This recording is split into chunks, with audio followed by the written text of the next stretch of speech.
प्रतिवाद चैनल पे आप सबको स्वागत है। आज सदगुरु रामपाल महाराज जी की लिखी थी ज्ञान गंगा पुस्तक में मैं आपको दिखाने वाला हूँ ब्रह्मो अर्थात काल की अव्यक्त रहने की प्रतिज्ञा।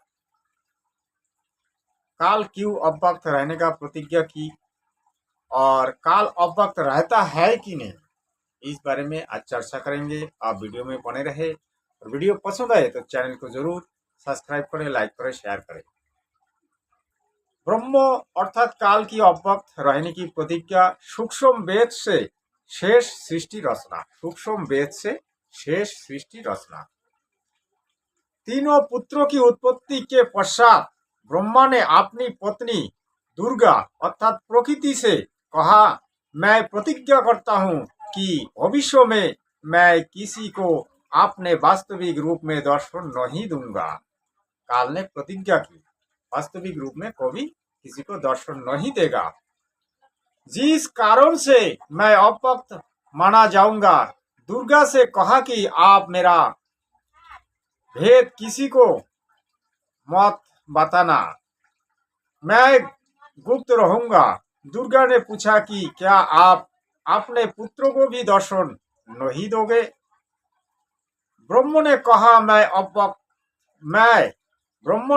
मैं अपने पुत्र को तथा अन्य को किसी भी साधना से दर्शन नहीं दूंगा, यही मेरा अटल नियम रहेगा। दुर्गा ने कहा, यही तो आपका उत्तम नियम नहीं है जो आप अपनी संतान से भी छुपे रहेंगे।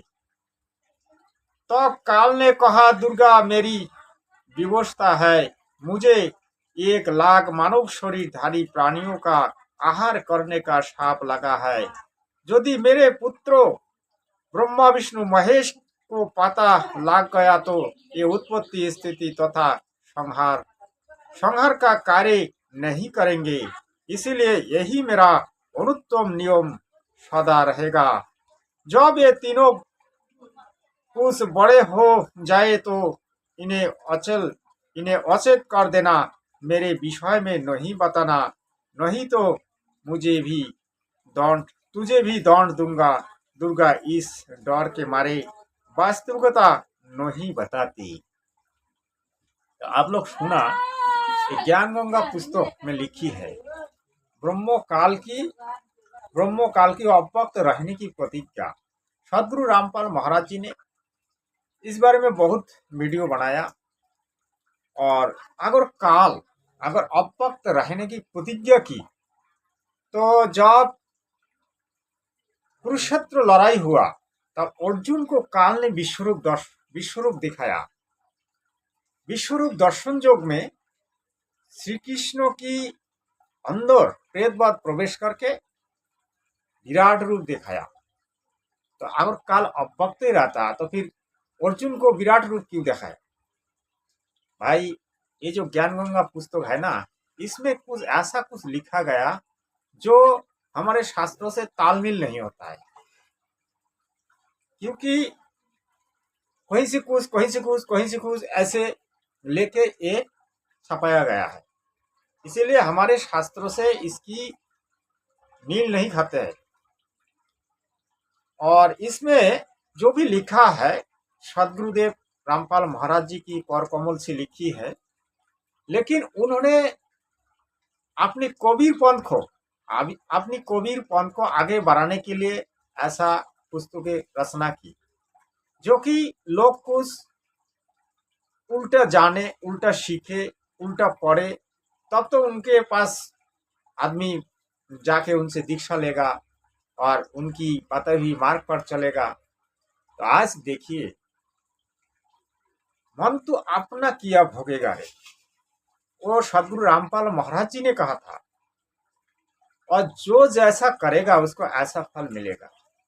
भाई, आपने जो ये लिखी है ब्रह्म काल की अव्यक्त रहने की प्रतिज्ञा, ये कहाँ से लिया गया। सूक्ष्म वेद से शेष सृष्टि रचना, सूक्ष्म वेद से लिया गया। सूक्ष्म वेद कौन सा है। कबीर सागर। ठीक है, कबीर सागर सूक्ष्म वेद है, तो सूक्ष्म वेद से लिया गया है।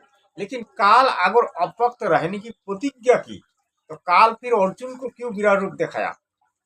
काल ऐसे बहुत बार विराट रूप दिखाया था, और भी कोई भगवत को दिखाया था। तो उस बारे में हम अभी इस वीडियो में बात नहीं करेंगे, अगले वीडियो में बात करेंगे।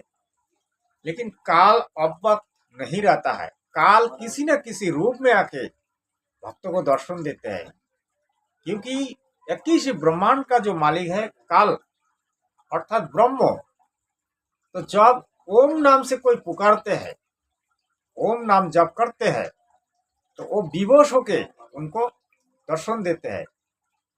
भले वो वास्तविक रूप से नहीं आता है, लेकिन किसी न किसी देवता के रूप से आते हैं। जैसे कोई ब्रह्मा जी की साधना करता है तो ब्रह्मा जी के रूप से आता है, कोई विष्णु जी की साधना करता है तो विष्णु जी के रूप में आते हैं, कोई शिव जी की साधना करते हैं तो शिव जी की रूप में आते हैं। लेकिन काल अव्यक्त नहीं रहता है। इसीलिए ज्ञान गंगा पुस्तक में जो कुछ भी लिखा है पूरी सत्य नहीं है, क्योंकि इसमें ऐसा कुछ लिखा गया है जो हमारे सनातन धर्म वाले, हमारे जो जितने भी सनातन धर्म भाई है, सभी कुछ भ्रमित हो जाए या फिर इनके पुस्तक पढ़ के उनके पास आके दीक्षा ले। इसीलिए पुस्तक रचना किया गया है। मैं तो इस पुस्तक का बारे में कहूंगा, ये पुस्तक लिखा है, कुछ प्रमाण दे दिया है भाई। हमारे गीता जी में इतना नंबर श्लोक में ये है, हमारे वेदों में इतना नंबर श्लोक में ये है, पुराणों में इतने नंबर पृष्ठा में इतना नंबर इतना नंबर पे वो लिखा है, ये लिखा है, दिया है। लेकिन वास्तविकता जो है, जो कुछ भी लिखा है, ये 100% प्रूफ नहीं है। कुछ सत्य है, कुछ अधूरा है, दुगलीपन बातें हैं। तो ऐसा लिखने से कोई फायदा नहीं है। चाहे परमात्मा हो, चाहे काल हो, चाहे दुर्गा हो, चाहे गणेश हो, चाहे विष्णु हो, चाहे राम हो, चाहे शिव जी हो, सबको अपना कर्म का फल भुगतना पड़ता है।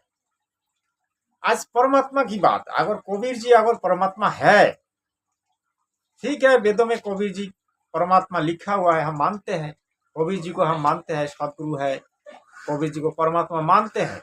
लेकिन कबीर जी को भी अपने कर्म को भोगना पड़ता है, क्योंकि कबीर जी जब यहाँ आत्मा को भेजा काल के साथ, तो काल ने क्या किया, उस दिन तो सभी आत्मा को महास्वर्ग में रखा था। उसके बाद धीरे धीरे वो अपना कुछ सृष्टि की, जीव जंतु जानवर बहुत सारे उसने जोनी बनाई, और आत्मा को जोनी में प्रवेश करवाना चालू कर दिया। तो क्या हुआ, 84 लाख जोनी बन गया, और काल ने यहाँ का विधान बना दिया, जो जैसा करेगा उसको ऐसा फल मिलेगा। तो ऐसा है, जब कबीर जी जब यहाँ हमारे को भेजा काल के साथ, भले हम लोग वहाँ कुछ दोष किया, लेकिन आज कबीर जी को भी भोगना पड़ता है, क्योंकि परमात्मा का हम सब संतान है, तो उनका हम पुत्र है, तो पुत्र को दुख अपने पिता कैसे सह सकता है। इसीलिए उनको भी यहाँ बार बार आके हंस आत्मा को समझाना पड़ रहा है, उनकी पुत्र को समझाना पड़ रहा है, भाई तुम लोग सत्यलोक में थे, वहां चलो, ऐसे भक्ति करो, ऐसा करो, ऐसा करो, तुम लोग सत्यलोक में चलो, तुम लोग वहां का वासी थे। तो सतगुरु रामपाल महाराज जी कुछ सत्य कहते हैं, लेकिन उनमें भी कुछ दुगलीपन है। इस दुगलीपन की कारण से आजीवन जेल भोग रहा है, जेल में पड़ा है। जेल से निकलेगा या नहीं निकलेगा ये 100% गारंटी नहीं है, क्योंकि आजीवन जिसकी कारावास होती है वो जेल से निकलता ही नहीं है, वही उसकी मृत्यु हो जाएगा। तो चलिए, आज की वीडियो इतना ही है। जो जैसा करता है उसको ऐसे ही फल मिलते हैं। सत्यम शिवम सुंदरम।